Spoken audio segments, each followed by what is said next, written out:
I'd love to give you the opportunity to perhaps change your position on what you said. I'm not changing a thing. Okay. I didn't stutter when I said it. You want to stay loud and wrong? Well, you could call it loud and wrong all you want to. You're entitled to your opinion. I'm entitled to mine. It's the middle of the night. He's texting and calling Governor Walz a name that we don't use anymore. Trump is being Trump. Really? There's nothing cognitively wrong there? Well, I'm not saying whether there is or isn't. What I'm saying is 77 million people don't care. I think that the Democrats try harder than the Republicans to do that. Well, really? Yeah. I don't know about. Wow, you guys. The View repeatedly tried to attack President Trump, and Stephen A. just wasn't having it. You guys gotta check this video out. What's up, ladies? How you doing? We have a question. Aren't you on live right now? Yes. Okay. But I went on there from 10 to 11, and then they said they needed. My teammates at ABC needed me here, so I'm here. I see right across the hall. That's right. It is nice to have you as a neighbor and at the table. Thank you so much. Good to see y'all. So it's been a minute since you were here last. Immediately, guys, pay attention to how they treat this guy. He walked up, "Hey, ladies, how you doing?" And Whoopi Goldberg, "Hey, I have a question." She just immediately wants to cut in. I'm telling you guys, this video is going to show you everything that we already expect of these Democrats. You know, they're willing to go to crazy low amount of lows. They stoop real low. You know, watch how Stephen A. deals with these people. You're here. It was 6 weeks into Trump 2.0, his second administration, and you had some really sharp criticisms of Democrats in the election for having sort of lost touch with the issues the voters cared about. How are you feeling now, a year into Trump, and what do you make of this discussion around affordability and him saying it seems like it's a scam from Democrats? Well, that's rhetoric on his part. There's nothing surprising or unpredictable about that. You could see that coming from a mile away because he has to say that right now because it's an issue and a concern for the American people. And he wants to act as if there is no concern because everything he's doing is just so beautiful and so marvelous and what have you. But in the end, the Democrats give the credit where credit is due at this particular moment in time. I think that they've learned from some of their mistakes anyway. When you see what happened in New York with Mamdani, when you see what happens in New Jersey with Cheryl as the governor, when you see what happens with Spanberger in Virginia, clearly there's something that's going on within the Democratic establishment that's saying, let's focus on real issues that are pertinent to the American people. Let's make sure we articulate ourselves appropriately so we don't lose sight of what the message should be. Leading up to the election, they did just that, and I thought they handed him the election as opposed to him actually winning it. Now they're forcing him to play ball and figure out a way to beat them because they're coming and they're gaining some momentum. We'll see what happens from there. Well, Steve. All right. If you are a Democrat, please comment down below. But I just want to know if this is true because I see John Fetterman. I see him speaking out. And the way that he speaks and the way he talks about the Democratic Party, it lets you know that they don't just have one enemy within. They have quite a few people, you know, destroying that party, giving that party such a bad name. You know, I think that there should just be one party, the Party for Americans. And everybody else that's not for Americans, you're just outsiders at that point. Because I think these problems are getting so obvious. So to me, I think these problems are getting so obvious that even the strongest of the strongest Democrats are switching over and they're starting to question everything that they've been taught and they've been told. You know, let's keep going, guys. Please watch this one all the way through because they think they got them one, but Stephen A. Smith shows them exactly what they got. Even as we wait the release of the Epstein files, House Oversight Democrats released this trove of really creepy photos from inside Jeffrey Epstein's private island. So I want to ask you, is this the tip of the iceberg? What do you think the Trump administration will actually and ultimately release? And if they have nothing to hide, why did they fight so forcefully against this? Well, I'm suspicious. I'm suspicious in terms of, you know, the hesitancy in releasing the Epstein files, particularly when it's something you campaigned on. So I think in that regard, fine. But I also believe that there are people that have seen the Epstein files, and if there was something directly incriminating about Trump, it's something that would have been, we would have found out about it before the election because every measure would have been exhausted to make sure he didn't return to the White House. I do believe, however, when you have power brokers in place, what happens is on both sides of the aisle, it could be people in those Epstein files that can be severely incriminated, obviously. And they protect each other. Well, they protect each other. And you don't think Trump is in the files? I mean, he was mentioned over 1,000 times. I'm not saying he wasn't in the file. It wasn't in the files. I'm saying that if it was something really incriminating against him, I think we would have heard about it by now. I think him and others on both sides of the aisle they have friends that they're trying to protect. Well, and it could be billionaires and people that Sure, that's what I'm talking supply about. their whole That's what I'm talking election. about. That's what I'm talking about. And let's not. But wasn't Trump? Let's not act like that's a surprise. He says he was a very close friend of his. I mean, he denies that. Once upon a time, He did say that, but there's also videos of him calling out Epstein and saying, down the line, beware, because there's going to be some dirt you're going to find out about this man. Yeah, but remember what year he said that? 2015. Yeah. That's kind of, you know. They did reportedly have a falling out, but Yeah. I heard it was over some property in Florida, believe it or not. Yeah. Well, I mean, the excuses for it is what it is, but the point is that Epstein was doing what he was doing for years. Yeah. So whether it was 2015, 2010, I don't care when it was. If you're that kind of despicable human being, I want to find out about it. I don't give a damn if it was 20 years ago, 40.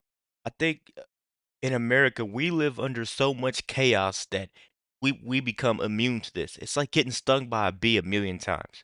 You know, by the time that bee stings you 2 million times, you're gonna be so immune to it. Like it's gonna just be nothing. You're just gonna wipe it off. It's like a mosquito bite or something like that. You know, that's what I'm seeing in America today. And I don't know if that's a problem. I don't know if that's good or bad.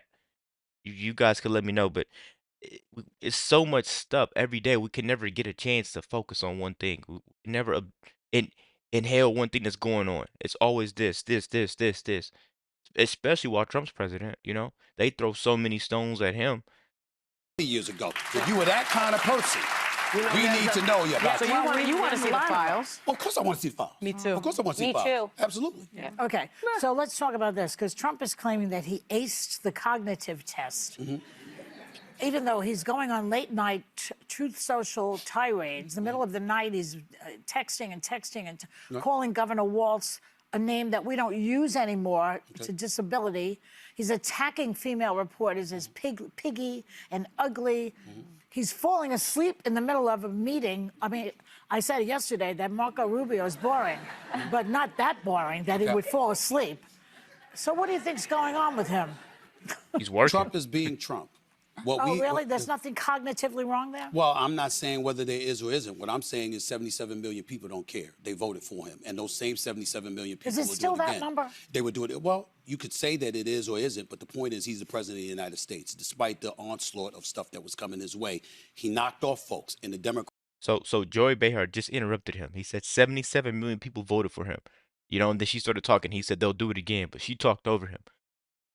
I don't think 77 million people would vote for him again. I think the number will probably be well over 90. After everything that's came out, I think the number of people that probably would have voted for him would be like 90 million. Because it's been so much stuff being exposed. So much stuff been exposed about this party, and to spend $2 trillion on her campaign, $2 billion. I don't know what the crazy number was, and to get blown away like she did is insane. And that just tells you everything you need to know. Democrats let him because they weren't on their game. Now you have to look at, because obviously he's not going to circumvent the 22nd Amendment, which will enable him to run for a third term. So now you're talking about J.D. Vance or Marco Rubio. Marco Rubio is considered the adult in the room, the Secretary of State, National Defense, National Security Advisor. You got J.D. Vance, he's the Vice President, but he seems more Trump-ish in terms of how he conducts himself and how he's willing to go after people. So who is Trump going to support? One of the things that I talked about on my show was that I said, don't fall for it. Look at what Trump is doing. Trump is positioning himself to remain in power even if he isn't the president.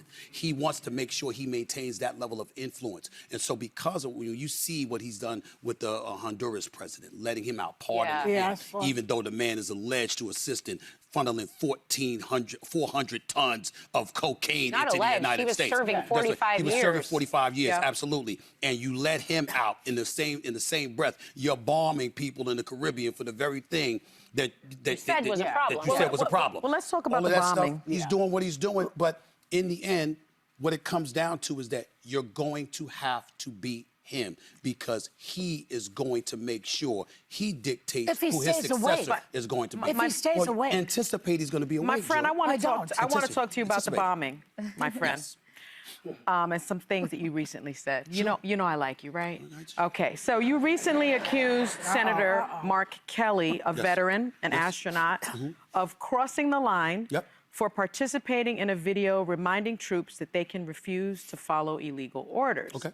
Let's see some of what you said, my friend. Sure. You know better, Senator Kelly. You know better. How dare you do that? You could go to the House, You can put up drawer of paperwork. You can try to start articles of impeachment if you think there's something illegal. I mean, damn, it ain't like y'all haven't done it before. You impeached the man twice. Where'd that get you? Got his behind back in the White House. Had you left him alone since 2020, maybe he wouldn't be back. You don't tell military men and women to ignore an order from the commander-in-chief. You don't do that. Caffeine's a bitch, you know? Now, let me just remind you that Pete Hegseth said in 2016, I do think there have to be consequences for abject war crimes. If you're doing something that is just completely unlawful and ruthless, then there is a consequence for that. That's why the military said it won't follow unlawful orders from their commander-in-chief. Okay. Now, given the fact that the secretary himself said that, I'd love to give you the opportunity to perhaps change your position on what you said. I'm not changing a thing. Okay. I didn't stutter when I said it. You want to stay loud and wrong? Well, you could call it loud and wrong all you want to. You're entitled to your opinion. I'm entitled to mine. Okay. Here's the reality of the situation. First of all, I don't give a damn what Pete Hegseth has to say because I will tell you right now, he was never qualified for the job. When you talk about DEI and eradicating that, excuse me, what was he doing hosting Fox News on the weekend and all of a sudden he's the defense secretary? Please, give me a break. I don't care what he has to say. Let me get that out the way. As it pertains to Mark Kelly, what I was talking about is military. What I did was get on the phone with family and friends who have served in the military. And I said, we're not civilians. This is not the court of law. You can be implicated for implying something if you are a former military member or you are a present military member. It wasn't what Mark Kelly said. It's the fact that he was a combat Navy pilot who served in the military who would tell folks, ignore an order when it could get Ignore them an in illegal order. He did not say I said ignore. illegal. what he I said illegal. I'm talking about illegal. I understand that. He said you don't have to follow an unlawful order, and that is in the military code of conduct. And I'm saying to you, hold on, which I'm aware of. But it didn't sound like you were aware of that. Well, no. I disagree with you. It Stephen, sounded can like I ask you a question? I had two governors, by the way, Well- text me to tell me I was wrong, and they agree with you. You are wrong. I had two senators that reached out to me and said you weren't wrong at all. Whenever these people on The View, these women, they sit there and say you're wrong, whenever they say that, replay the video and you're going to realize that person that they're calling wrong is 101% right. Every time. It never fails. And you could tell. She just looks defeated. Look at Sonny Hostin. He looks Well, defeated. Mikey Sherrill did say that the reason they felt the need to put that out is they were constantly being approached by people in the military saying, we're being put in really uncomfortable situations. But- that to me is a little more relatable when you're a veteran yourself. But I'm saying let me say this real quick. You gotta do it real quick.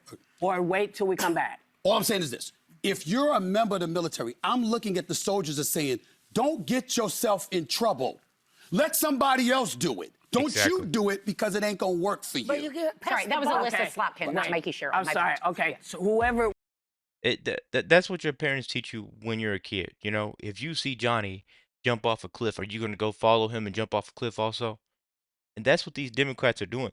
They're the type of people that are like, yeah, we're going to jump off the cliff because they seem to stick together only when it's something wrong.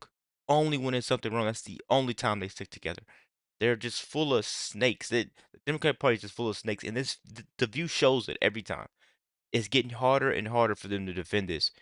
You know, it's getting harder and harder for them to attack President Trump. Let me know what you guys think about this quick video. Be sure to like, comment, subscribe if you're new, and as always, let me know what you react to. We're out.